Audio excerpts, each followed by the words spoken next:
샬롬. 낮에는 여호와께서 그의 인자하심을 베푸시고 밤에는 그의 찬송이 내게 있어 생명의 하나님께 기도하리로다. 하나님 일에는 공짜가 없어요. 아무리 서둘러도 생활관 2호간의 완공이 어렵게 되자 하 이사장과 남편은 2달이면 완공할 수 있다는 철근 건축물로 외국인 교수 게스트 하우스를 짓고 그 건물을 한 학기 동안 학생들 생활관으로 사용하기로 했다. 이상욱 소장이 무료로 설계를 맡아주었다. 하지만 좀처럼 건축 허가가 떨어지지 않았다. 연말 연휴를 제하면 시간이 너무 촉박했다. 할 수 없이 학교는 대지 정지 작업을 시작했다. 이 때문에 하 이사장과 이상욱 소장은 건축법 위반으로 형사 고발을 당했다. 결국 이 소장은 한 달 동안 업무 정지 처분을 받았고 하 목사님은 벌금을 물어야 했다. 미안해하는 우리를 이 소장은 오히려 위로해 주었다. 총장님, 조금 더 염려 마세요. 우리 회사는 아무 지장이 없습니다. 이상하게도 정지 처분 받기 한 달 전에 설계 의뢰가 한꺼번에 쏟아져 들어와서 한 달 동안 더 바쁘게 지냈습니다. 하나님께서 미리 아셨던 거지요. 게다가 그 사이에 큰 프로젝트를 맡게 되었습니다. 하나님 일에는 공짜가 없습니다. 그런 우여곡절 끝에 가까스로 게스트 하우스 마감 공사를 끝낼 수 있었다. 공학관 맞은편 언덕 위에 세워진 게스트 하우스의 철근 건축물은 내구성이나 디자인도 여느 건물에 비해 손색이 없었다. 그곳에 입주한 학생들은 아파트에 살게 되었다며 좋아라 했다. 그렇게 노력했음에도 여전히 방이 모자랐다. 하는 수 없이 학생관 2층을 임시로 개조해서 생활관으로 사용하기로 했다. 하지만 이 일로 남편은 또다시 형사 고발을 당했다. 고발 전쟁의 시작. 정신을 차릴 새도 없이 어음이 돌아오기 시작했다. 언제, 무엇에, 어떻게 쓰여졌는지도 모르는 어음이었다. 남편은 줄곧 휴대폰을 들고 살다시피 했다. 피사의 어음 16억 원에 대해 한 달 동안의 지불 연기를 겨우 얻어내고 한숨 돌리려는데 은행 마감 시간 직전 피사의 자금 담당 전무에게서 전화가 걸려왔다. 총장님, 저도 이해할 수 없는 일이 벌어졌습니다. 갑자기 결정이 번복되었습니다. 어음을 돌리라는 윗분의 지시가 있었습니다. 저로선 어찌할 수 없군요. 죄송하게 되었습니다. 마침 함께 있던 하 목사님과 남편은 망연자실했다. 2시간 안에 16억 원을 마련하지 못하면 학교는 1차 부도 처리가 된다고 했다. 그 다음엔 학교의 관선 이사가 파견되고 이 시나리오는 여전히 우리를 위협했다. 뜻밖의 상황에 두 사람은 개교할 당시에 교육부 예치금 10억 원이 은행에 아직도 예금되어 있다는 것을 알아냈다. 16억 원의 어음을 갚아야 할 은행과 같은 은행이라는 사실도 또 하나의 우연이었다. 그 돈을 쓰려면 이사회와 교육부의 허가를 받아야 했지만 다급한 나머지 사후 승인을 받기로 하고 그 돈을 쓰기로 했다. 학교가 부도가 나는 판에 절차를 챙길 시간적 여유가 없었던 것이다. 나머지 6억 원이 문제였다. 그 순간 하 이사장은 며칠 전 미국의 한 기업가에게서 받은 전화 한 통을 기억해냈다. 목사님, 신설대학 이사장이라는 중책을 맡으셨더군요. 제가 한국에서 사업을 시작하려고 예금한 돈이 있는데 한 달 동안은 무이자로 융통해 드릴 수 있으니 필요하시면 연락을 주십시오.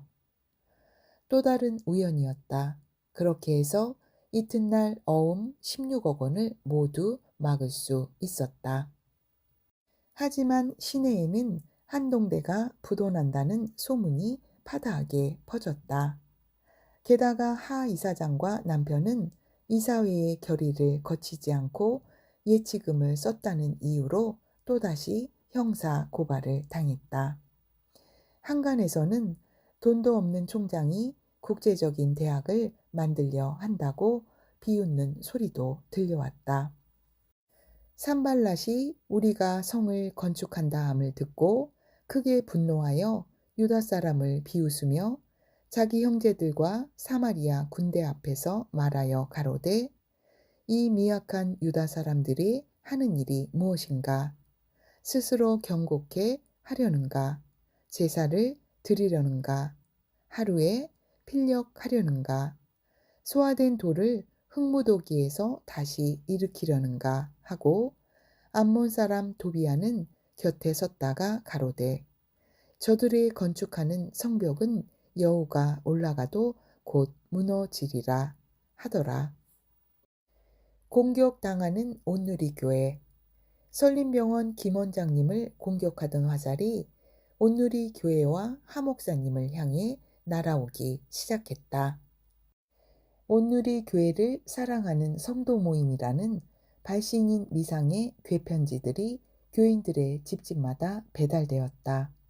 하 목사님을 원색적으로 비방하는 11차례의 흑색 편지는 전국의 목회자들과 장로들에게도 빠른 우편으로 우송되었다. 남편과 한동대를 비방하는 투서들이 관계기관과 지역 유지들에게도 우송되었다고 했다. 급기야 하 목사님도 검찰에 소환되었다. 보이지 않는 세력들이 갖은 방법을 동원해 공격해왔지만 하 이사장과 남편은 침묵했다.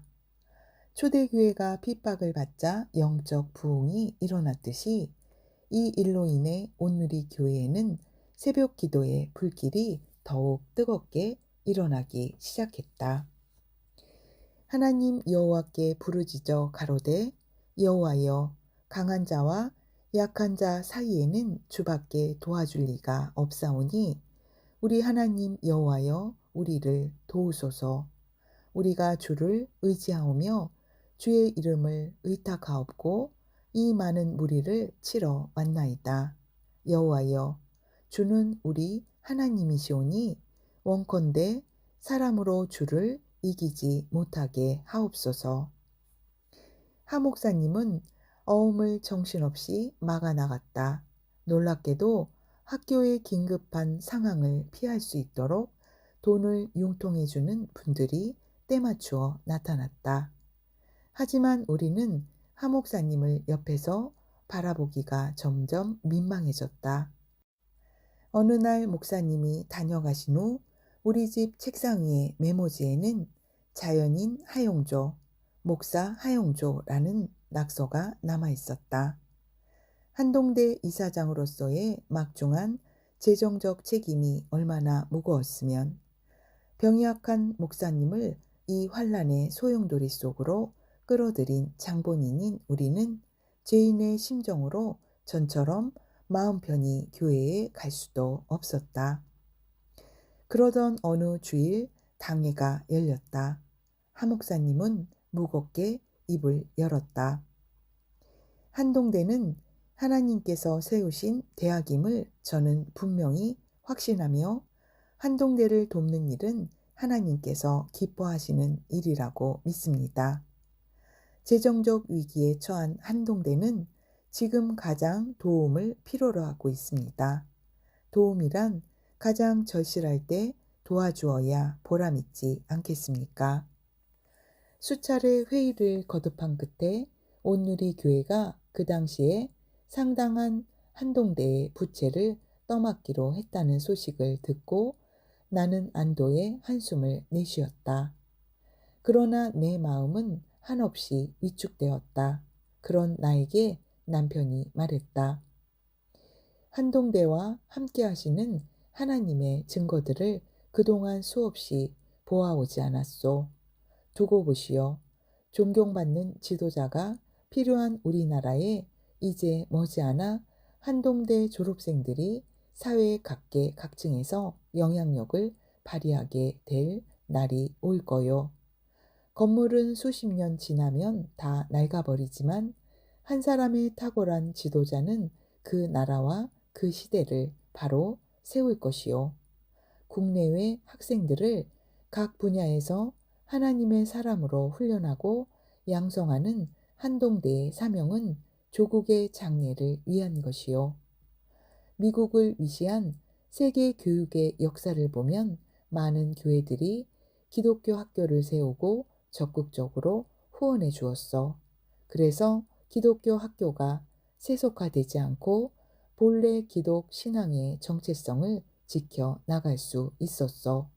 그러나 근래에는 교회가 그렇게 하지 못하는 것이 아쉽소.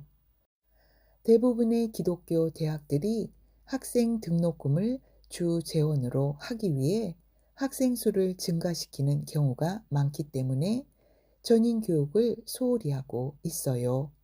학교 재정 문제를 해결하는 가장 쉬운 방법은 학생 수를 늘리면 되겠지만 나는 대학 교육은 경영도 중요하지만 참된 전인 교육이 더 중요하다고 생각한다오. 한동대를 도와준 온누리 교회는 우리나라 기독교 대학 교육의 정상화의 새로운 본을 보여주고 있어. 또한 하나님의 역사 속에 길이길이 큰 긍지와 보람으로 남을 것을 나는 믿어요. 그렇게 늘 확신에 찬 남편을 보며 하 목사님이 말했다. 장로님은 어려운 일은 기억에서 다 잊어버리고 항상 긍정적인 것만 기억하시니 내가 만난 사람 중에서 자존감이 가장 건강한 사람 중에 한 분입니다. 할렐루야. 우리 주 예수 그리스도를 찬양합니다. 아멘.